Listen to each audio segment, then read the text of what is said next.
Yo, bien quoi l'équipe? Moi ça va pas trop, je me suis réveillé ce matin et j'ai vu que BetClick avait refusé de sponsoriser mes vidéos. Du coup pour le million d'euros, ça va attendre encore un peu. Mais bon, j'espère que t'es bien assis sur ta chaise parce que ça va secouer. Je vais pas parler de paris sportifs, mais aujourd'hui on va parler de football féminin. Football, c'est pas du football. Mais c'est pas grave, ma fille joue au football quand elle avait 10 ans, je trouvais ça très mignon. Voyez, maintenant elle fait de la danse. C'est quand même un peu plus conforme à ce qu'elle est. Alors déjà, si t'as le même avis qu'Eric Zemmour sur le football féminin, un conseil, ferme la vidéo. Ferme la vidéo, mais surtout ferme ta gueule. Parce qu'il faut avoir au moins 3 neurones connectés pour pouvoir suivre jusqu'à la fin. On va aller voir un peu plus loin que nos préjugés pour analyser cette partie de notre sport qui ressemble grandement au football masculin, mais qui a encore son lot d'idées reçues et de préjugés qui quelquefois sont vrais, d'autres fois pas totalement, voire pas du tout. On va donc essayer dans cet épisode de répondre à certaines questions, essayer d'éclaircir certains points et s'intéresser d'un peu plus près à cette pratique qui est trop méconnue du grand public.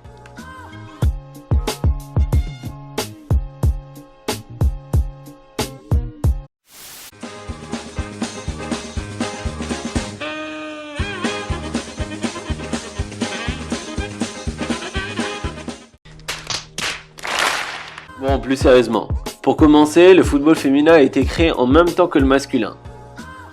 Je sais pas quand, mais il y a longtemps. Tout ce que je sais, c'est qu'elle joue au foot depuis la fin du 19e siècle, principalement en Angleterre et en Écosse. Le premier match international a lieu le 7 mai 1881 et il a la particularité d'avoir été interrompu à 2 reprises, jusqu'à l'arrêt total de la rencontre. Car le match a attiré plus de 5000 personnes qui sont venues uniquement dans le but de dénoncer le fait que les femmes n'ont pas le droit de jouer au foot. Et puis, tout compte fait, pourquoi ne pas rentrer à la maison faire le ménage?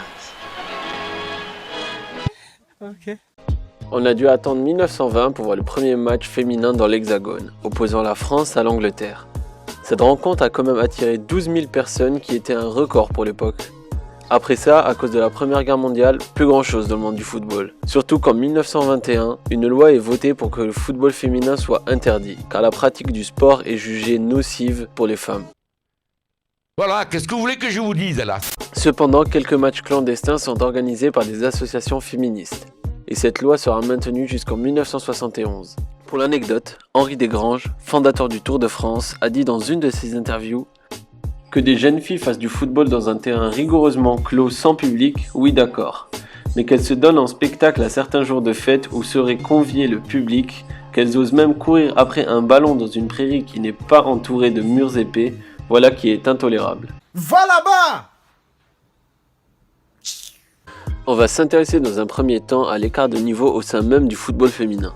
Les Asiatiques et les Africaines ont clairement un train de retard sur leurs concurrentes américaines et européennes. On assiste souvent lors des phases de poule de Coupe du Monde à des écarts conséquents avec des équipes totalement perdues sur le terrain.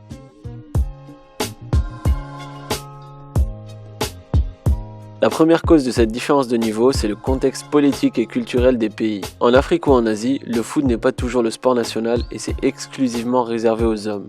Et seule une minorité de femmes pratique ce sport. Vu que nous sommes qu'au début de l'expansion médiatique et sportive de cette branche du football, on peut penser que les pays précurseurs comme la France ou les États-Unis seront dans le futur des grandes nations du football féminin.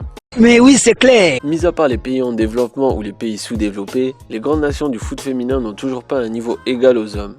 Et cette fois, c'est ni le contexte politique, ni la différence physique entre les hommes et les femmes, comme j'ai pu voir sur certains articles et sur les réseaux sociaux, qui leur fait défaut. Car techniquement, elles sont quasiment au même niveau que les hommes, malgré que physiquement elles soient en moyenne plus lentes, moins athlétiques et moins agressives sur les terrains. Le gros fossé qui sépare le football masculin du féminin, c'est le niveau tactique.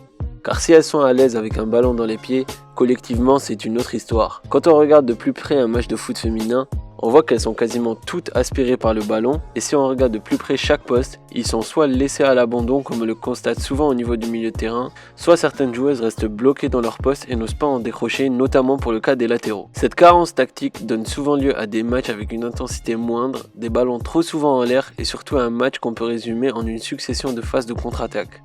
Le remonté de ballon se faisant trop vite, on a l'impression que le seul but de l'équipe étant d'arriver au camp adverse et faire un centre en espérant que quelqu'un plante de la tête.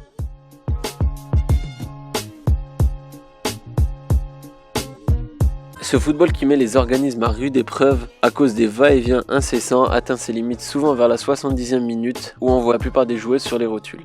Pour finir sur les points faibles du football féminin, j'ai pu constater que c'est souvent le poste de gardienne qui fait le plus gros défaut. Pour le coup, elles sont désavantagées par rapport aux hommes, Pas de problème, on est habitué. car elles sont en moyenne plus petites de taille, mais jouent sur des cages de même dimension. Mais elles sont aussi très souvent moins agiles, avec une main moins ferme, un jeu au pied souvent inexistant, et un point non négligeable, c'est que beaucoup de gardiennes restent bloquées sur leur ligne. Cependant, ce n'est pas entièrement de leur faute, nous verrons ça un peu plus tard dans la vidéo. Maintenant que j'ai à peu près énuméré tous les défauts du football féminin actuel et que je me suis fait un bon paquet d'ennemis, Je pense que ça va pas tarder à partir en couille, sérieusement.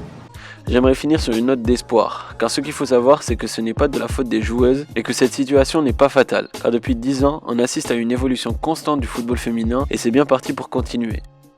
Car dans la plupart des pays, les filles commencent de plus en plus tôt à jouer au football et s'inscrire dans des clubs qui les accueillent de plus en plus facilement. Le PSG, l'Olympique Lyonnais et encore beaucoup de clubs anglais investissent de plus en plus tôt dans cette branche du football, ce qui va permettre aux jeunes filles de suivre le même cursus que des futures stars du football masculin et donc apprendre beaucoup plus sur le point de vue tactique qui leur faisait défaut et perfectionner leur physique, leur façon de jouer et surtout créer une philosophie de jeu propre à elles, peut-être différente de celle des hommes. Cet engouement pourra pourquoi pas attirer des entraîneurs, des experts et des techniciens du football, ce qui pourra rendre notre sport de plus en plus intéressant.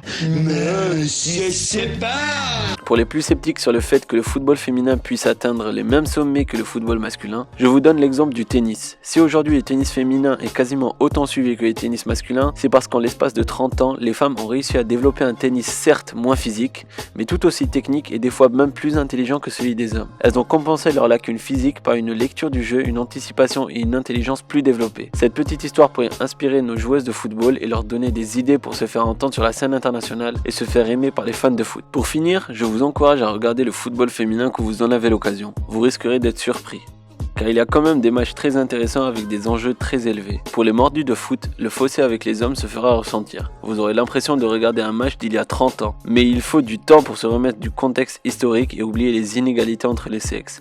Pour pouvoir rattraper ce retard, et heureusement pour nous, on ne doit pas tout recommencer depuis le début, car il suffit simplement de calquer aux femmes les suivis et les infrastructures dont les hommes bénéficient. Mais ce qui révolutionnera pour sûr ce secteur, c'est que des investisseurs s'intéressent au football féminin, ce qui va attirer des gens compétents pour s'occuper de la formation des jeunes joueuses. Depuis trop longtemps, les femmes se battent pour leurs droits et ça dans tous les domaines de la vie. Je pense qu'il est temps qu'elles accèdent à ce qu'elles méritent. Jouer au football n'a pas été une chose simple. Donc oui, c'est facile de critiquer leur niveau en comparaison à celui des hommes, mais il faut tenir compte de tous les efforts fournis qui ont déjà commencé à payer et qui vont sans doute leur permettre de se propulser au devant de la scène. Beaucoup de personnes s'activent pour dorer l'image du football féminin. Si ça vous intéresse, je vous laisse des liens dans la description.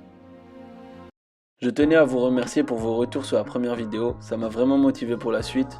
Désolé si la qualité de ma voix était pas ouf, pour rentrer dans les délais, j'ai tout enregistré en ayant de la fièvre. Bon, je vous attends comme d'habitude dans les commentaires, laissez un like, partagez, ça fait toujours chier vos amis Facebook. Et on finit comme la dernière fois avec un petit rappel à l'ordre, le bon sens pour un rouleau de papier toilette, c'est celui-là. Au revoir, merci, au revoir,